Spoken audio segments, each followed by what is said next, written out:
Welcome viewers to another episode of Brave Namibia, where we celebrate both ordinary and extraordinary Namibians. In our first clip today, Christine Creer caught up with Huisamen, a Namibian pilot flying an international artist around the globe. Hallo julle, my naam is Huisamen en ek is 'n Namibier wat tans in die buiteland woon. My werk as vlieënier het my al 'n paar keer my tas laat pak en trek.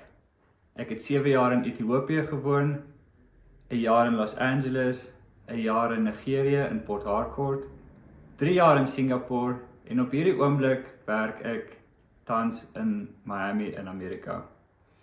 My werk as privaat vlieënier vir 'n wêreldbekende Kolumbiese reggaetonsanger beteken dat ek die wêreld vol kan reis na waar ek al hy wil gaan. My baas het huise in New York, in Turks en Caicos in die Karibiese eilande, sowel as in Medellin, Colombia. Hy doen ook toere reg oor die wêreld en ons opkomende konserte is in die volgende paar maande deur Europa. Ons doen 20 venues in 14 verskillende lande, wat beteken omtrent elke tweede of derde dag moet ek om na die volgende plek toe vlieg. Hy doen dan sy optrede, slaap die aand daarso, ons kan 'n bietjie die plek verken en dan gaan ons verder na die volgende plek toe. My baas het ook kollaborasies met verskillende handelsmerke soos Nike, Air Jordan, Louis Vuitton. So dit beteken dat ons ook optredes moet doen waar ook al as hy 'n nuwe skoenereeks bekendstel of klerereeks of so iets. Partykeer wil ons selfs na fancy plekke toe gaan om 'n musiekvideo te skiet. Die ander dag het ons Alaska toe gegaan sodat hy 'n video in die sneeu kon skiet. En dit beteken dat omdat ek 20 dae aanwerk en 10 dae af, beteken dit dat ek die wêreld kan sien, selfs as ek aan is en as ek af is. In my 10 dae wat ek af is, kan ek dan kies waartoe ek wil gaan. So dan kies ek gewoonlik om te reis. Van my gunsteling plekke waar ek al gereis het, was saam met in Fiji, waar ek saam met bull sharks geduik het. Ek en 'n paar vriende was Japan toe vir die wêreldbeker waar ons Namibia geondersteun het. Was al Parys toe, die Eiffel Tower gesien, die Colosseum in Rome. Dan as mens kyk na Suid-Amerika, het ek al in Rio de Janeiro gekuier.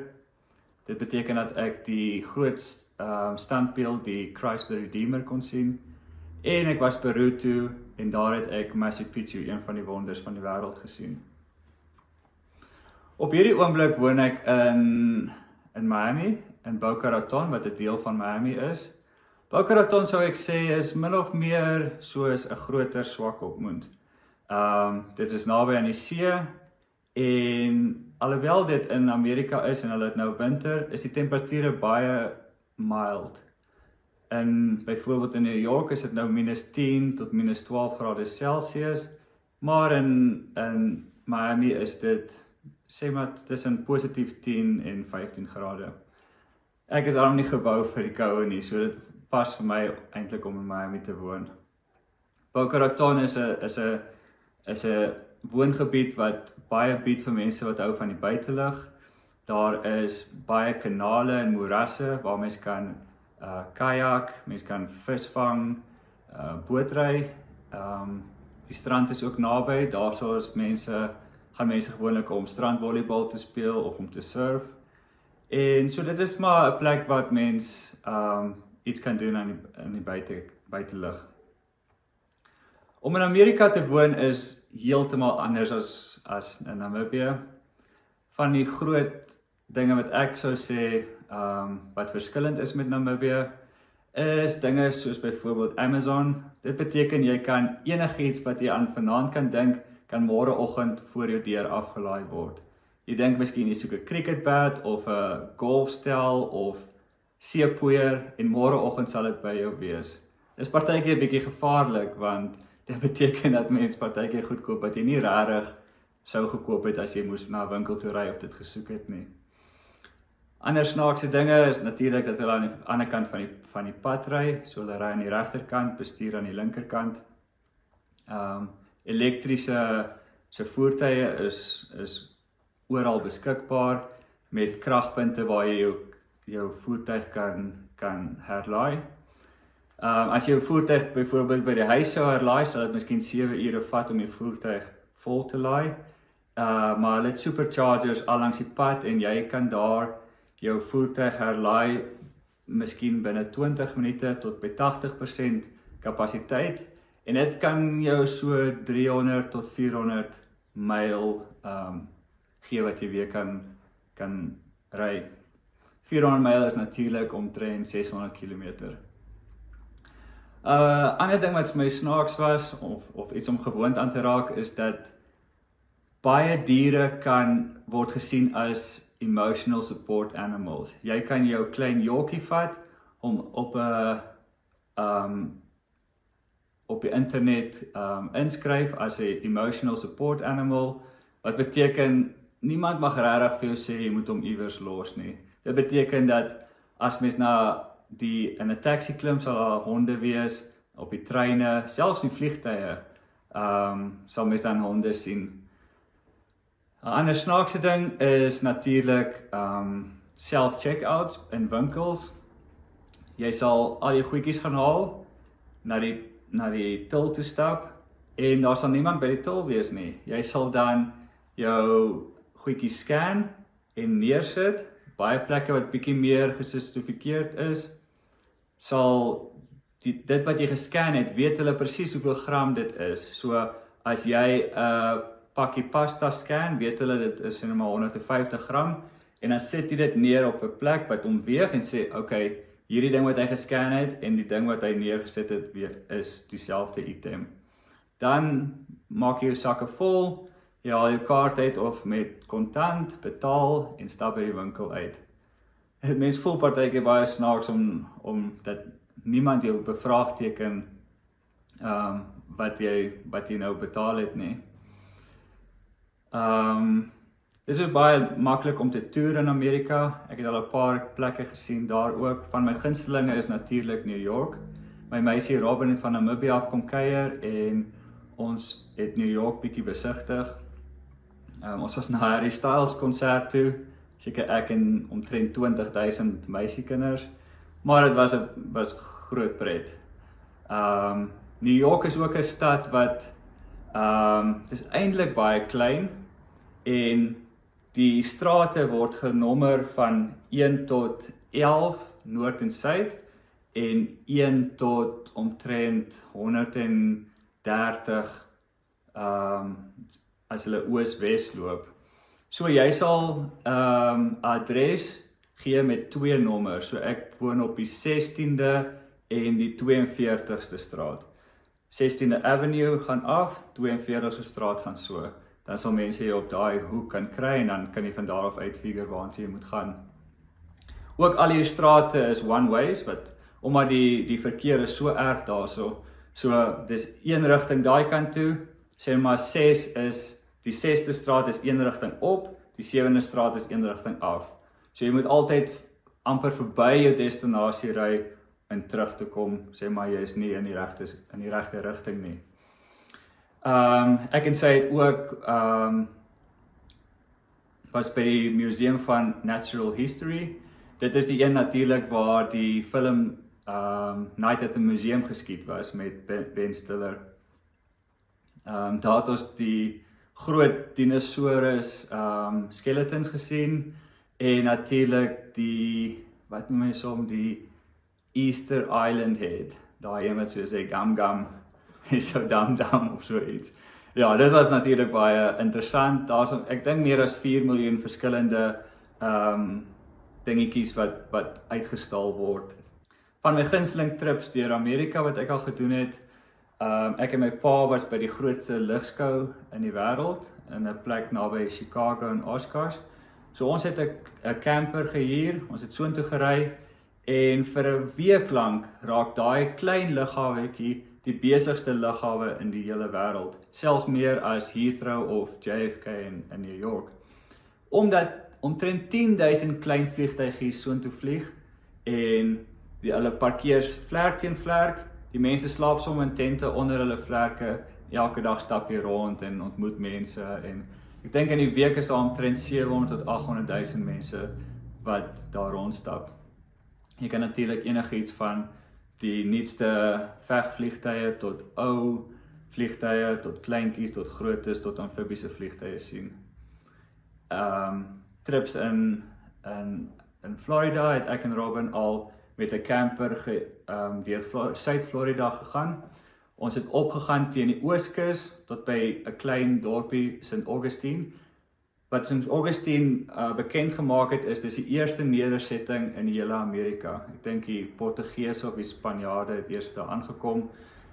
Baie lande het probeer dit inval en hulle te fort en baie goeie geskiedenis daarso.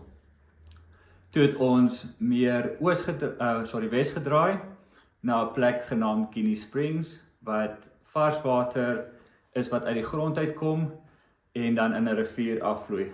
Winter of somer sal die temperatuur van die water altyd 74 grade Fahrenheit wees. Ek sien heeltemal seker, miskien is dit 20 of so grade Celsius. Ons het daar met tubes afgery by die rivier.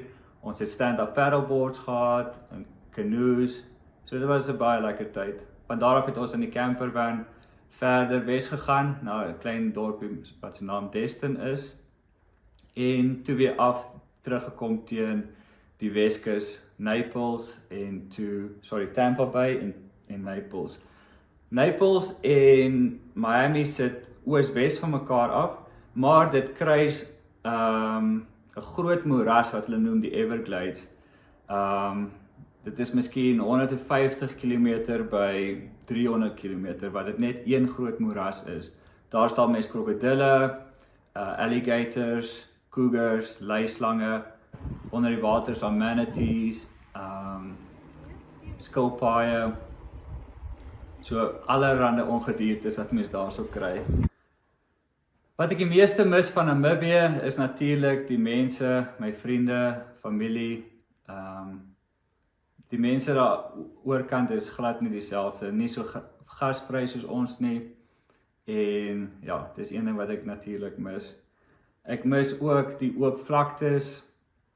Baie van die stede wat ons besoek is maar baie opgebou, mens sien nie die horison regtig nie. So ek mis die oop vlaktes, mis Sossusvlei, mis die kus, Swakopmund en ook al die aktiwiteite wat ons hierso kan doen. Mense is baie bevoorreg om in jou kar te kan klim en 'n 4x4 trip te kan doen vir 'n naweek.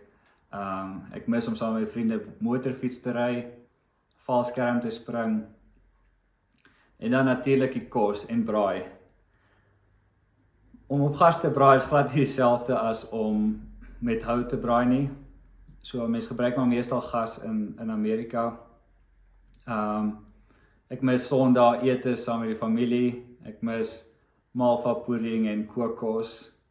Mens mis ouma beskuit en biltong. Ek kan ouma beskuit aan die ander kant koop op Amazon. Dit kos omtrent $21, miskien R400 vir 'n pakkie ouma beskuit. Maar party daar is dit tog die moeite werd as mens nou die verlange huis toe nou regtig erg raak. Ja, om aan die ander kant te bly, baie voorregte, ek is baie bevoorreg en ek hoop julle die tydjie geniet en my storie geniet. Lekker dag verder.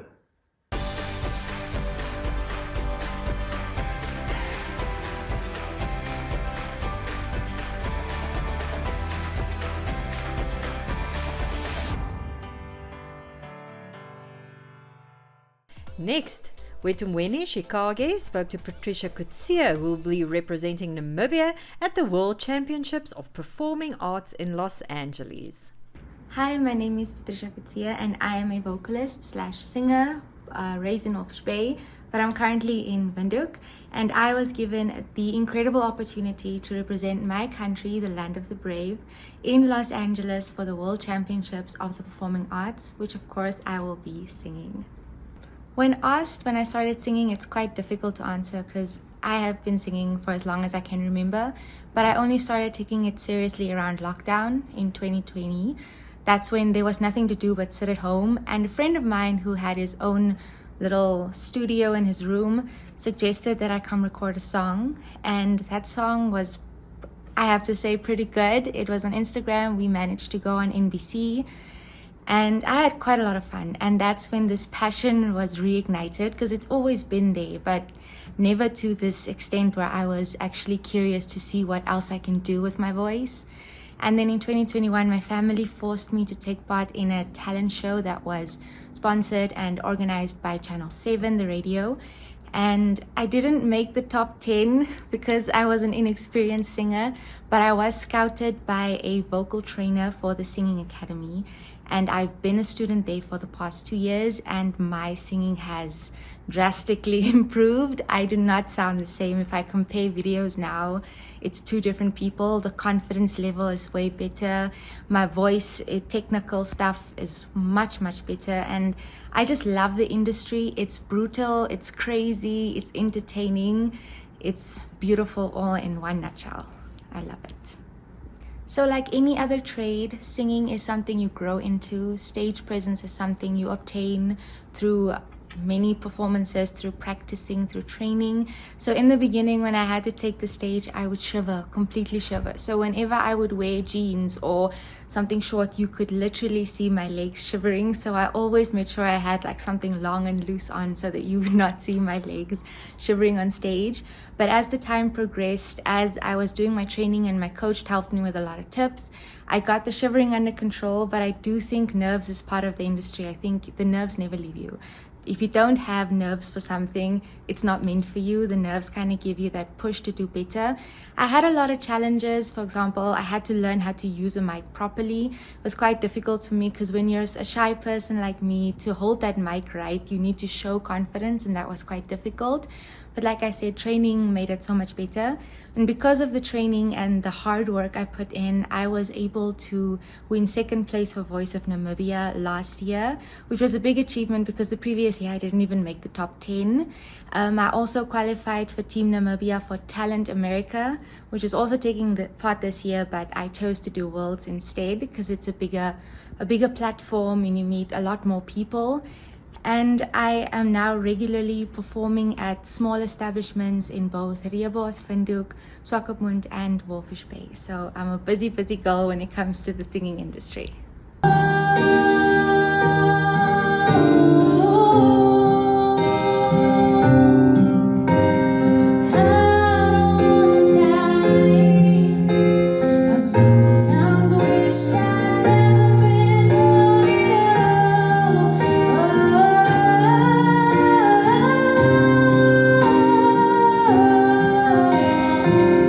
When starting in the singing industry, I was kind of thrown into the deep end, but luckily I had a coach to teach me the difference between performing for a live show and competing in a competition. So the thing I always struggled to grasp was song choices. She hammered me for song choices. You need to kind of play around with people's emotions. It's as bad as that sound. You have to pick those emotional tear jerkers when you go into competitions that really show them your vocal abilities, that show them that you can connect to the song. And body language is so important. Besides the fact that you have to walk on that stage with confidence and you need to walk off with confidence, you need to perform with confidence. You need to use your arms, you need to use your body, you need to use your face, everything you can to show that you're really living in the song.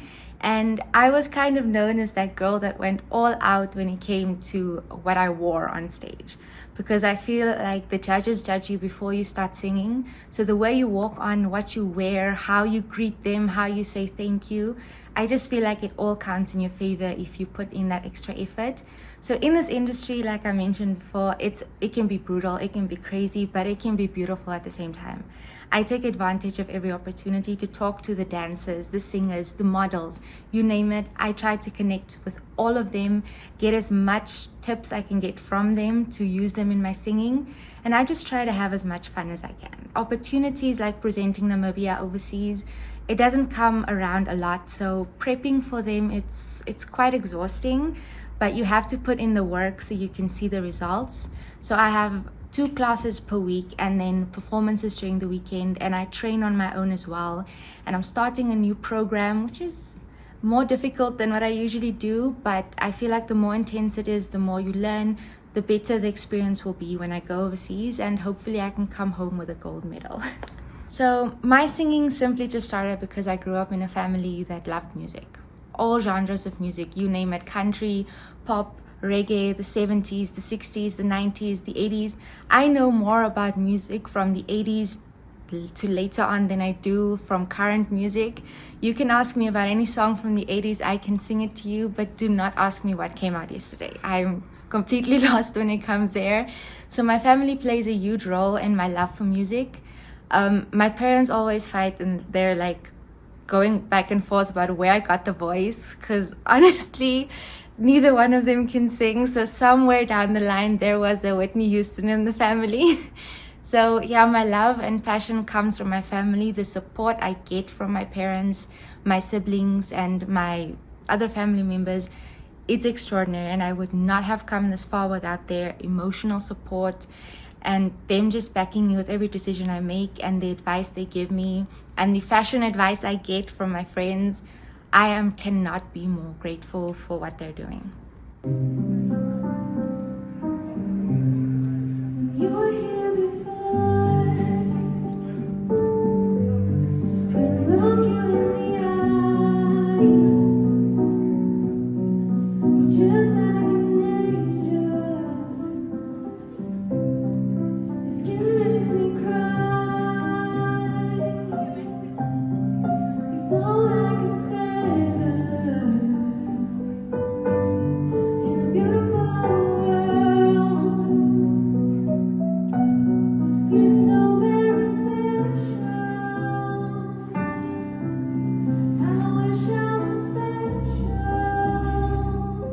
So besides dominating the stage, or I'd like to think I dominate the stage with singing, I am also a journalist. I studied at NUST and recently obtained my degree in journalism and media technology, and I'm currently pursuing my honors, and I am doing my internship at Namibia Media Holdings. So trying to balance the two is going to be really interesting, but I'm excited for the challenge, and I really can't wait to see what this internship, what my pursuing of my honors will have in store for me, and how the prep for the USA will be going.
Take a load off and tune into another episode of Brave Namibia, when we take a look at both ordinary and extraordinary Namibians sharing their stories. Brave Namibia is broadcasted on NTV Saturdays at 6:30 p.m. and oneup2.com, and broadcasted on the following Facebook platforms on Wednesday at 5:30 p.m. Republikein, Algemeine Zeitung, Namibian Sun, and all Namibia Media Holdings pages. For more information, contact the Brave team at brave@synergy.com.na. Brave Namibia, for the ordinary and extraordinary Namibians.